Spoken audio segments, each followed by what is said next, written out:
법우님들, 오늘 이 말씀은 불편할 수 있습니다. 하지만 반드시 들어야 하는 이야기입니다. 지금 이 순간에도 누군가는 설마 내가? 라는 마음으로 돌이킬 수 없는 악연의 문 앞에 서 있습니다.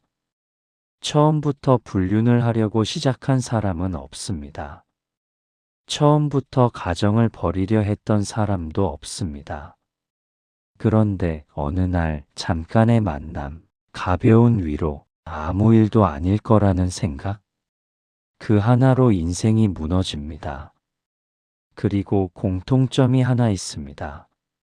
이 관계들이 시작된 장소가 거의 똑같다는 사실입니다. 부처님께서는 이미 2500년 전 이곳에서 시작된 인연은 반드시 독이 된다 라고 분명히 경고하셨습니다. 그런데 우리는 나는 다를 것이다. 마음만 바르면 괜찮다? 설마 여기까지 오겠어? 라는 착각 속에서 그 자리에 앉습니다. 법우님들, 지금 혹시 누군가의 얼굴이 떠오르십니까? 특정한 장소, 특정한 시간, 특정한 만남이 반복되고 있지는 않으십니까? 오늘 이 말씀은 남을 비난하기 위한 이야기가 아닙니다. 도덕을 강요하는 훈계도 아닙니다. 지금 멈추지 않으면 반드시 대가를 치르게 되는 업의 구조를 알려드리는 경고의 법문입니다. 끝까지 들으신다면 이미 위험한 인연에서 벗어날 지혜를 얻게 되고 앞으로 평생 이런 악연을 만들지 않는 강력한 보호막을 얻게 되실 것입니다. 요즘 우리 사회를 보면 참으로 마음이 아픕니다.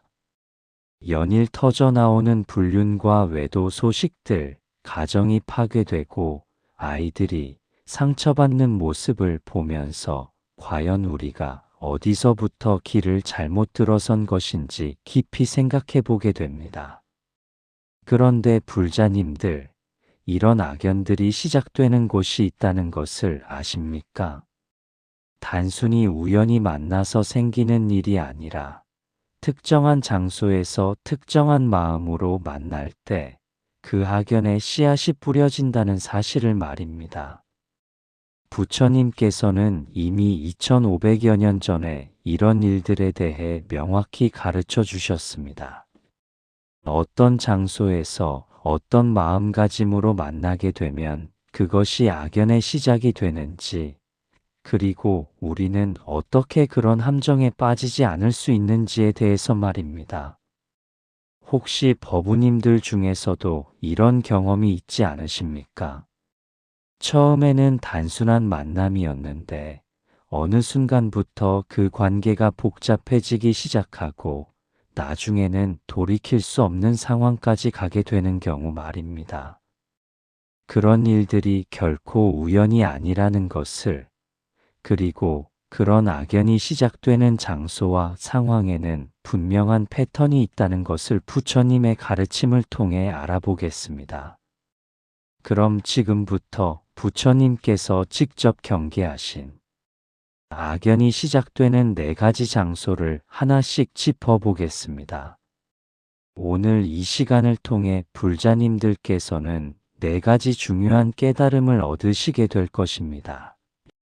첫째로는 부처님께서 말씀하신 악연이 시작되는 구체적인 장소들이 무엇인지, 둘째로는 왜 그런 곳에서 만난 인연들이 악연으로 발전하게 되는지에 대한 업의 법칙, 셋째로는 이미 그런 관계에 빠져 있을 때 어떻게 벗어날 수 있는지에 대한 실천적 방법, 그리고 마지막으로는 앞으로 그런 악연을 만들지 않기 위한 예방법까지 모두 말씀드리겠습니다.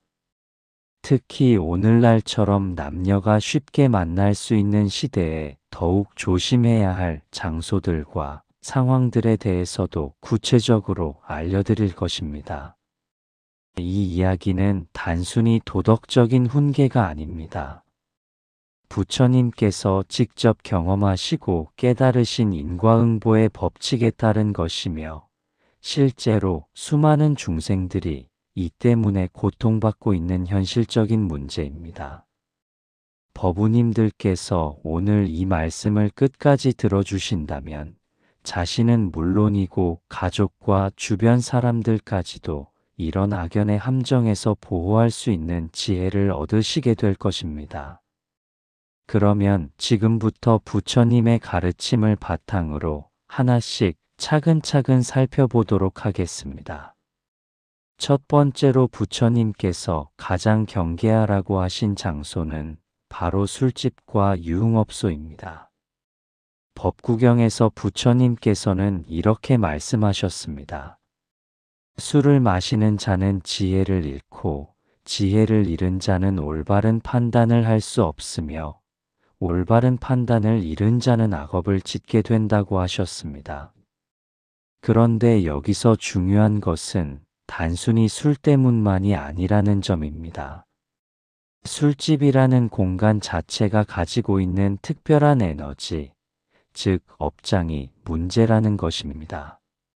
실제로 우리 주변을 보면 불륜관계가 시작되는 가장 흔한 장소가 바로 술집입니다.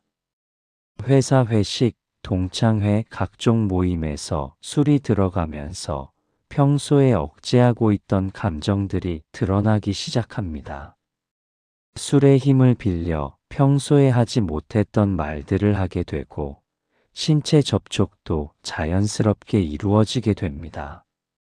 그리고 이런 분위기가 반복되면서 점점 더 깊은 관계로 발전하게 되는 것입니다.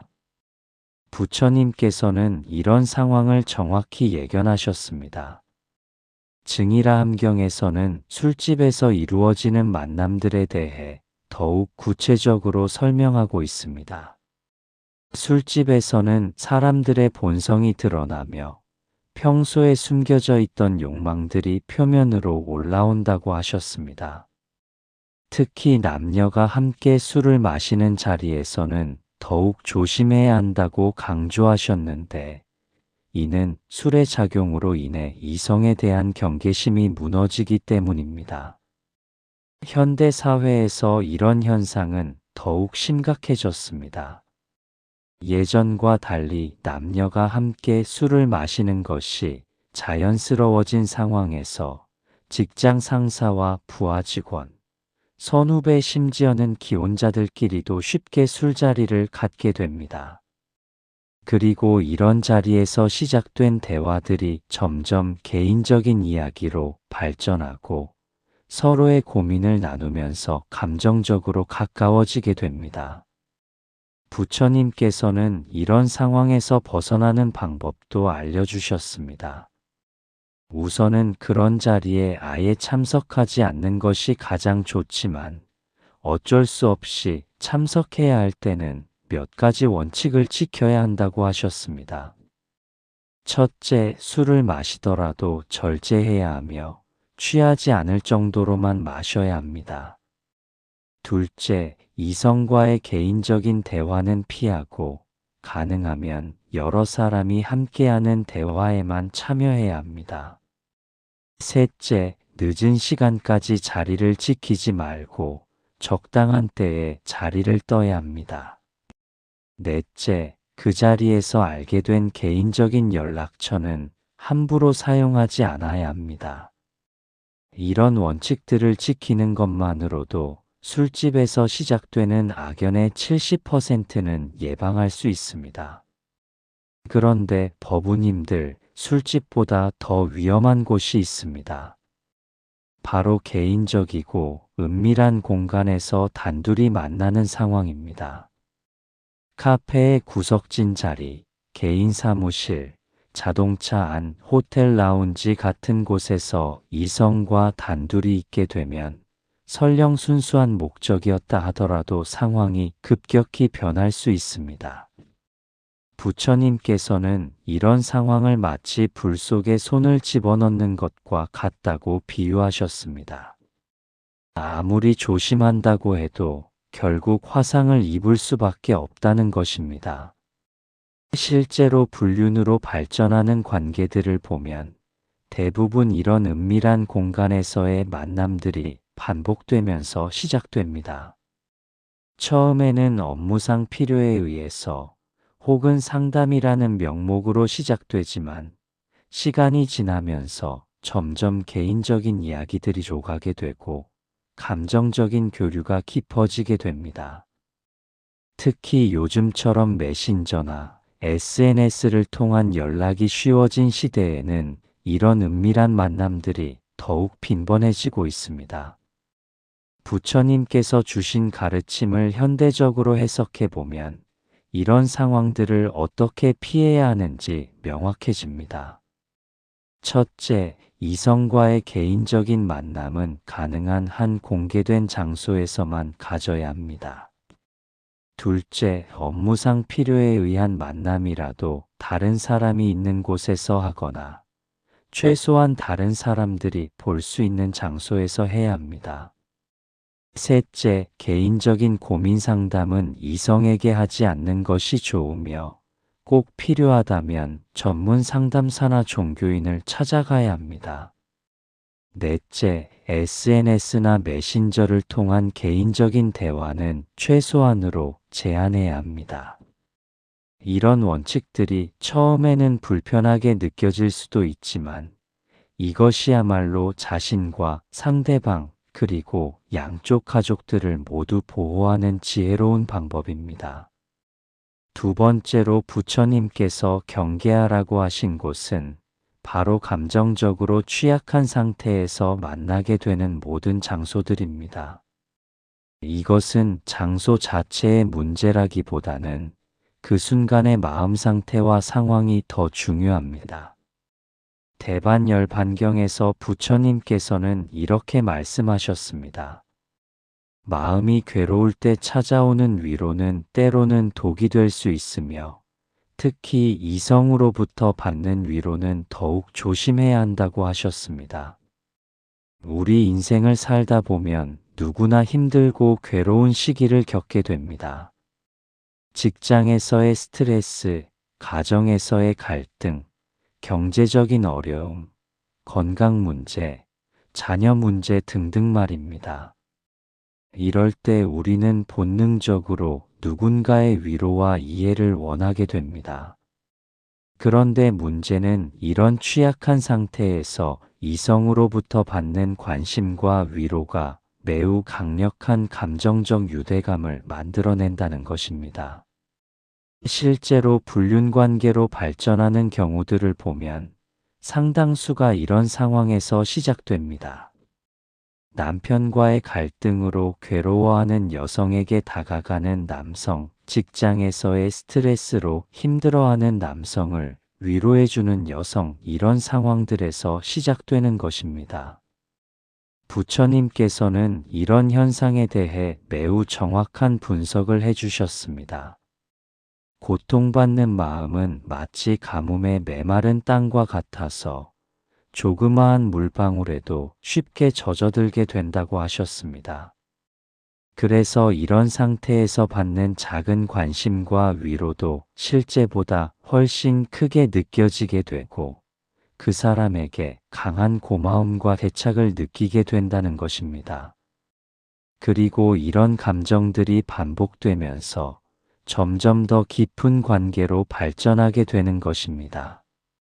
현대 사회에서는 이런 상황들이 더욱 자주 발생합니다.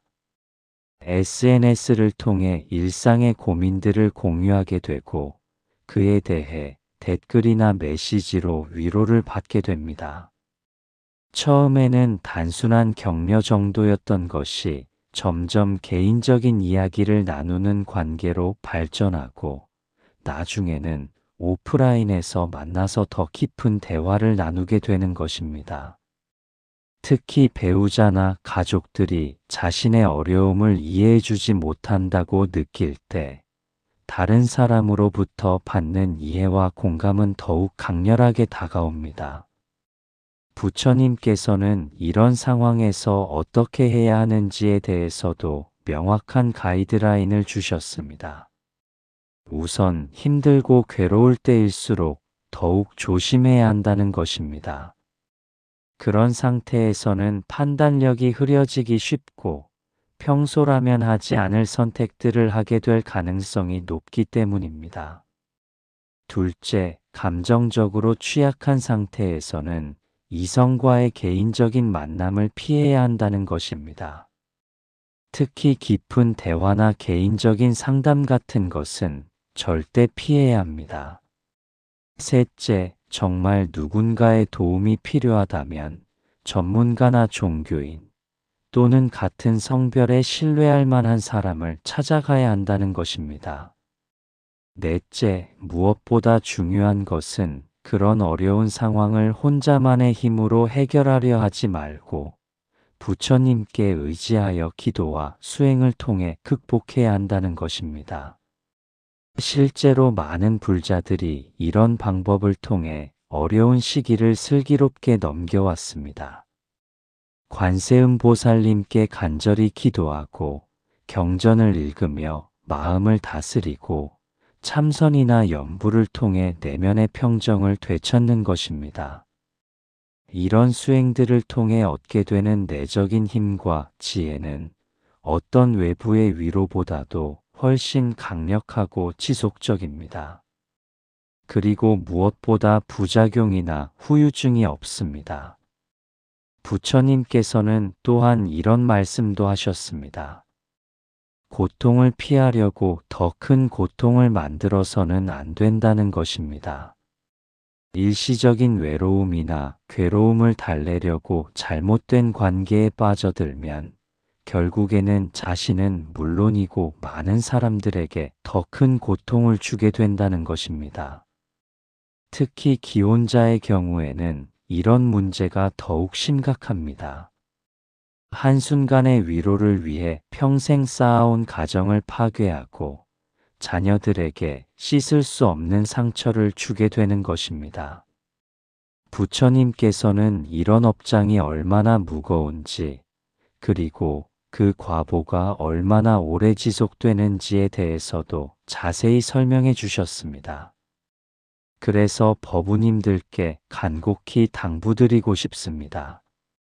아무리 힘들고 괴로운 상황이라 하더라도 그 해결책을 잘못된 곳에서 찾지 마시기 바랍니다. 부처님과 보살님들께서는 언제나 우리 곁에 계시면서 진정한 위로와 도움을 주실 준비가 되어 있습니다. 그리고 올바른 방법으로 구한 도움만이 진정으로 우리의 고통을 해결해주고 더 나은 미래로 인도해 줄 수 있다는 것을 잊지 마시기 바랍니다. 세 번째로 말씀드릴 것은 단순해 보이지만 실제로는 가장 위험할 수 있는 장소들입니다.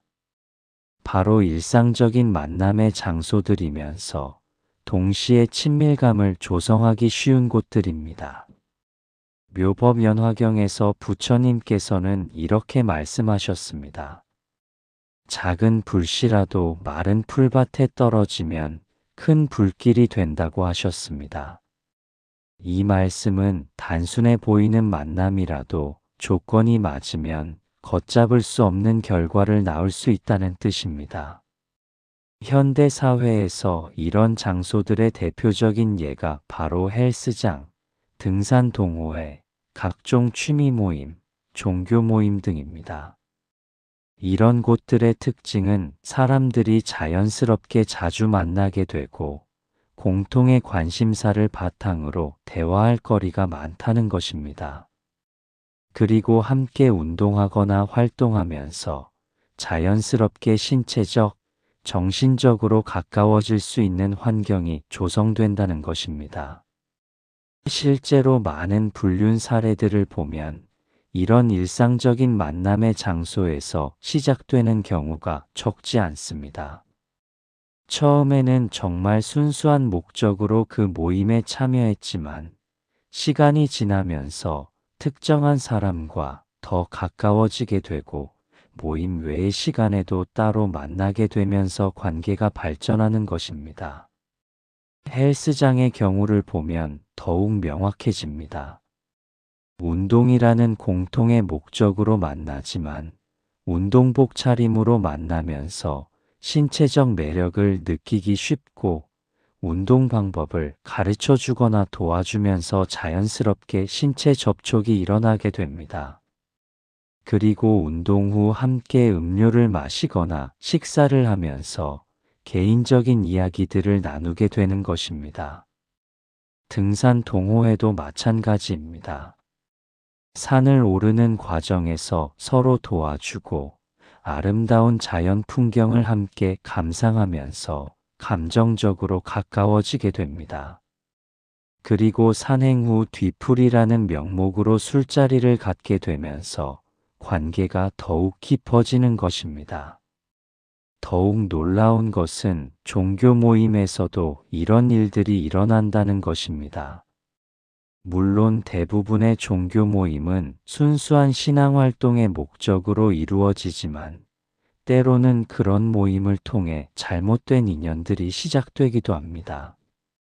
신앙이라는 공통분모를 바탕으로 깊은 대화를 나누게 되고 서로의 영적인 고민들을 상담해 주면서 특별한 유대감을 느끼게 되는 것입니다. 부처님께서는 이런 상황들에 대해 매우 현실적인 조언을 해주셨습니다. 우선 어떤 모임에 참여하든 항상 자신의 목적을 명확히 해야 한다는 것입니다.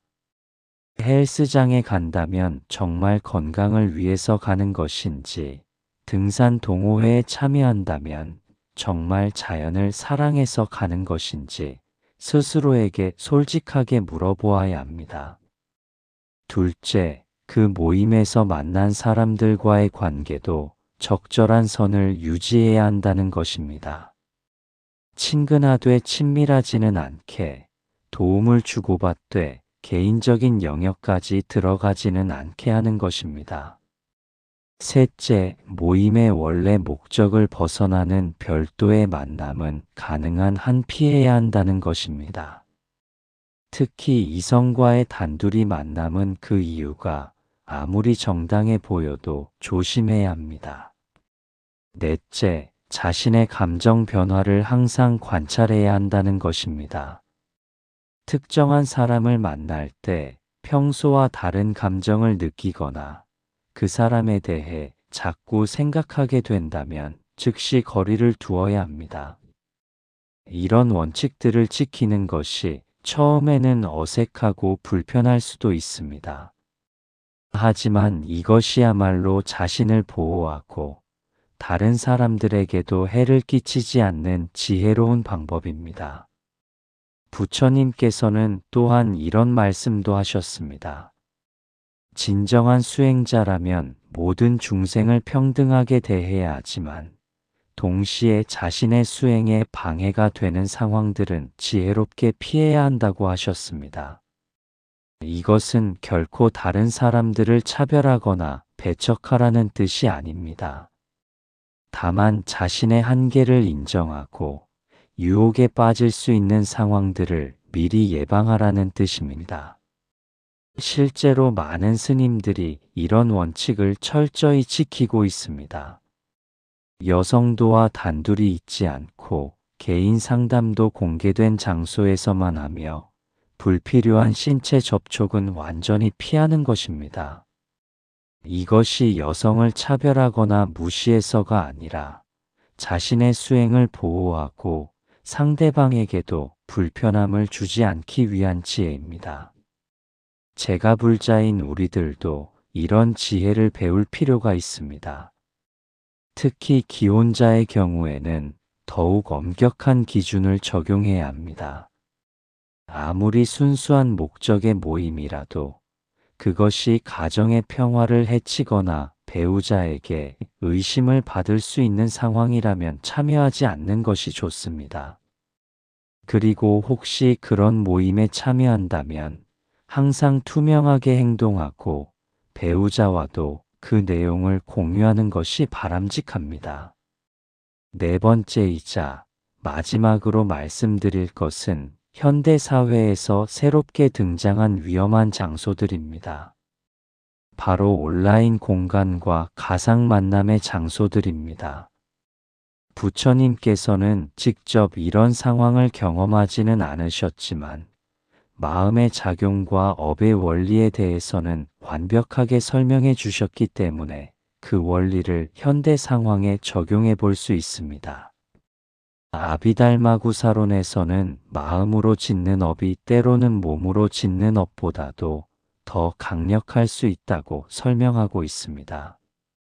이것은 온라인에서의 만남이나 감정적 교류도 실제 만남만큼이나 강력한 업장을 만들 수 있다는 뜻입니다.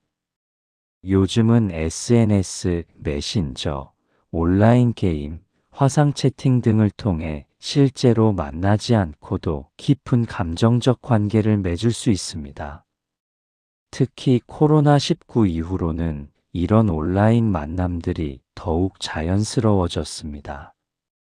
재택근무를 하면서 화상회의를 통해 동료들과 만나고 온라인 모임이나 강의를 통해 새로운 사람들을 알게 되고 SNS를 통해 일상을 공유하면서 친밀감을 쌓아가는 것입니다.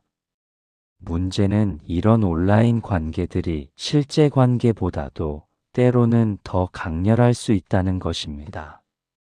얼굴을 직접 보고 있지 않기 때문에 오히려 더 솔직한 이야기들을 나눌 수 있고 물리적인 제약이 없기 때문에 언제든지 연락할 수 있으며 상상력이 더해져서 실제보다 더 이상화된 관계를 만들어낼 수 있기 때문입니다.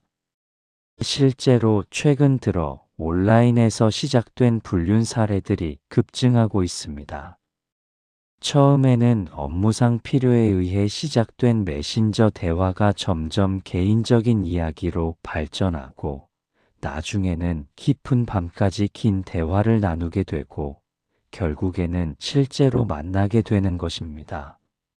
온라인 게임을 통해 만난 사람과 감정적으로 가까워지거나 SNS를 통해 일상을 공유하면서 특별한 유대감을 느끼게 되는 경우도 많습니다. 부처님의 가르침에 따르면 이런 온라인 관계들도 실제 관계와 똑같은 업장을 만들어냅니다. 마음으로 다른 사람을 생각하고 감정적으로 집착하고 부적절한 상상을 하는 것 자체가 이미 악업이 되기 때문입니다. 특히 기혼자의 경우에는 더욱 심각한 문제가 됩니다. 비록 실제로 육체적인 관계는 없다 하더라도 마음이 다른 사람에게 가 있다면 이미 배우자에 대한 배신이 되는 것입니다. 부처님께서는 이런 마음의 업장에 대해 매우 엄중하게 경고하셨습니다. 그렇다면 현대인들은 어떻게 이런 온라인의 유혹들을 피할 수 있을까요? 첫째, 온라인에서도 오프라인에서와 똑같은 기준을 적용해야 합니다. 실제로 만났을 때 하지 않을 말은 온라인에서도 하지 않아야 하고, 실제로 만났을 때 가지지 않을 감정은 온라인에서도 가지지 않아야 합니다. 둘째, 온라인 대화의 내용과 시간을 스스로 제한해야 합니다. 특히 깊은 밤 시간이나 감정적으로 취약할 때의 대화는 피해야 합니다. 셋째, 온라인 관계가 오프라인으로 발전하는 것을 막아야 합니다. 온라인에서 친해진 사람이라도 실제로 만나는 것은 별개의 문제입니다. 넷째, 가족이나 배우자와 온라인 활동에 대해서도 투명하게 소통해야 합니다. 숨길 일이 없다면 당당하게 공개할 수 있어야 합니다. 부처님께서는 모든 업장은 마음에서 시작된다고 하셨습니다. 따라서 온라인에서의 활동이라도